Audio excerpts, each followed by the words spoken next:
Are you attracted to men? No, Why not? because that's the way I'm hardwired.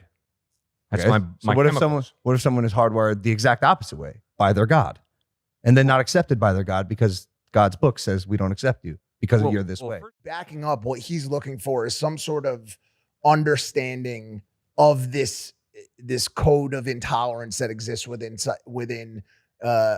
standardized religion sets, right? So like, why is there a Christian belief towards man and woman being the only union that is acceptable? Why is a belief set on abortion and X, Y, and Z scenarios? Bingo. Like, what? And once again, not me asking, but this is It's me a asking. big thing for Through Mike.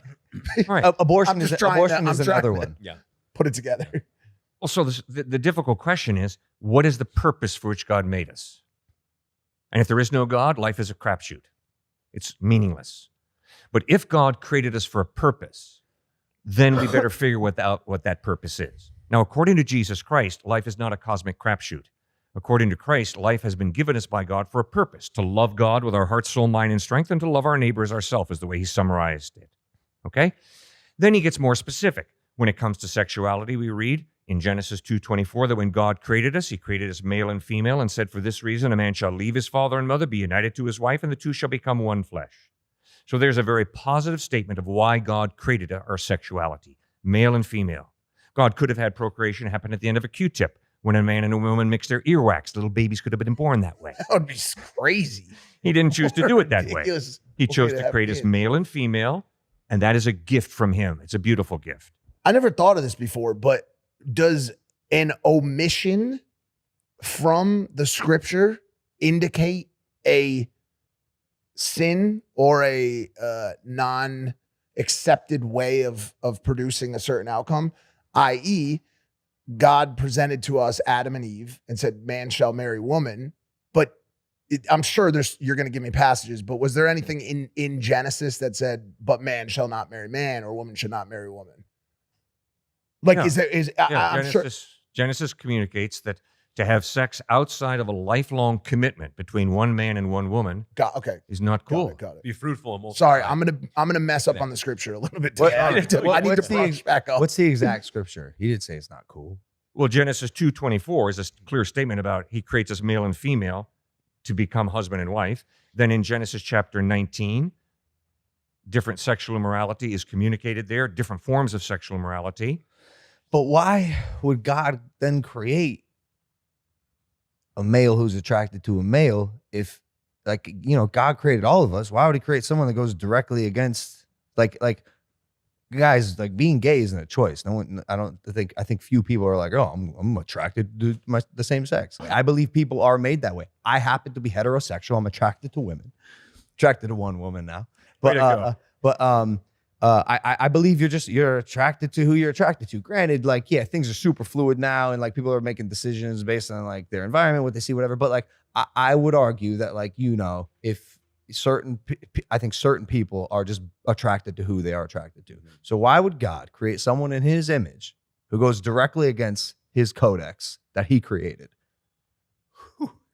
I didn't expect you to look at me right there. All right. No. Well, I'll just say, briefly, I think it's, again, I think you have to, the people that I know who are SSA, same-sex attraction, the ones who have decided to live a life of celibacy, devoted fully to Christ, they have claimed this level of their own personal flourishing that is just beyond imagination. Like, I've talked to some of these people, I've read a lot of their testimonies. And so I don't think ultimately that it excuses the pain, because we know different scholars who are incredible New Testament scholars who, based off the experience of a close loved one becoming gay or being born gay, they have changed their very interpretation of Scripture. And so it's so hard once you, like, just what you said, I totally agree in terms of how the experience plays into your own emotions. Because you feel just tragedy for this person who's actually, if you're going to tell them the Mike Pence conversion therapy is what you have to go through to get out of this homosexuality, like, that's tough. That's where I start to like harbor resentment. But remember, like, the Bible talks well over 300 times about heterosexual sin and only 6 times about homosexual sin. And so Christians want to put homosexuality on this crazy pedestal. And I think it's just because they find a level of disgust in it, which is really sad. I mean, all sin there's a form level of disgust that they would say. Shame. But shame, exactly. But for us as heterosexuals, we got to look at it as we have way more sin to wrestle with in many ways. I don't want to make this like a whataboutism thing, you know? Right, like right. I'm asking specifically. He's going to go another direction. Ask like, him. I know the direction he's going. All right. See, when you listen to yourself talk the way you did, I think there's a presupposition you've got, which is God created me the way I was born. And the Bible contradicts that. Meaning by that, I was not born with a desire to forgive. You hurt me bad enough, I'm coming after you. That's naturally what I do. So then I've got to ask myself the question, my desire to come after you and seek revenge, is that what God created me to do? Or did God create me to forgive? I was not born with a heterosexual drive to have sex with just one woman. I was born with a heterosexual drive to have sex with as many good-looking women as I could get into bed with me. This whole idea that God created me to be this way, no. I am born with something that Jesus in the Bible calls a readiness to sin factor. When I was a little kid playing in a sandbox with a buddy, I got ticked with a buddy. So ticked, I picked up a metal truck and slammed him over the head with it. Cops are still looking for you, by the way. Yeah, that's right. All right, it came very naturally. I never saw that behavior modeled from my environment. It was sort of an instinct. It just sort of happened. So this whole idea that every drive that I have that I'm born with is good, no, I've got a lot of drives that are not good. In fact, I'm a mixed up kid. That's why I need God's help, because I am a mixed up kid. It sounds like you're saying homosexuality is a choice. It's someone's ability to forgive, which I think is a faulty. No. I think he was comparing have it. sex with many different women. I don't have to. And the guy at the University of Arizona who said, I date. And I said, really, why do you date? And he said, because I have a very high testosterone level.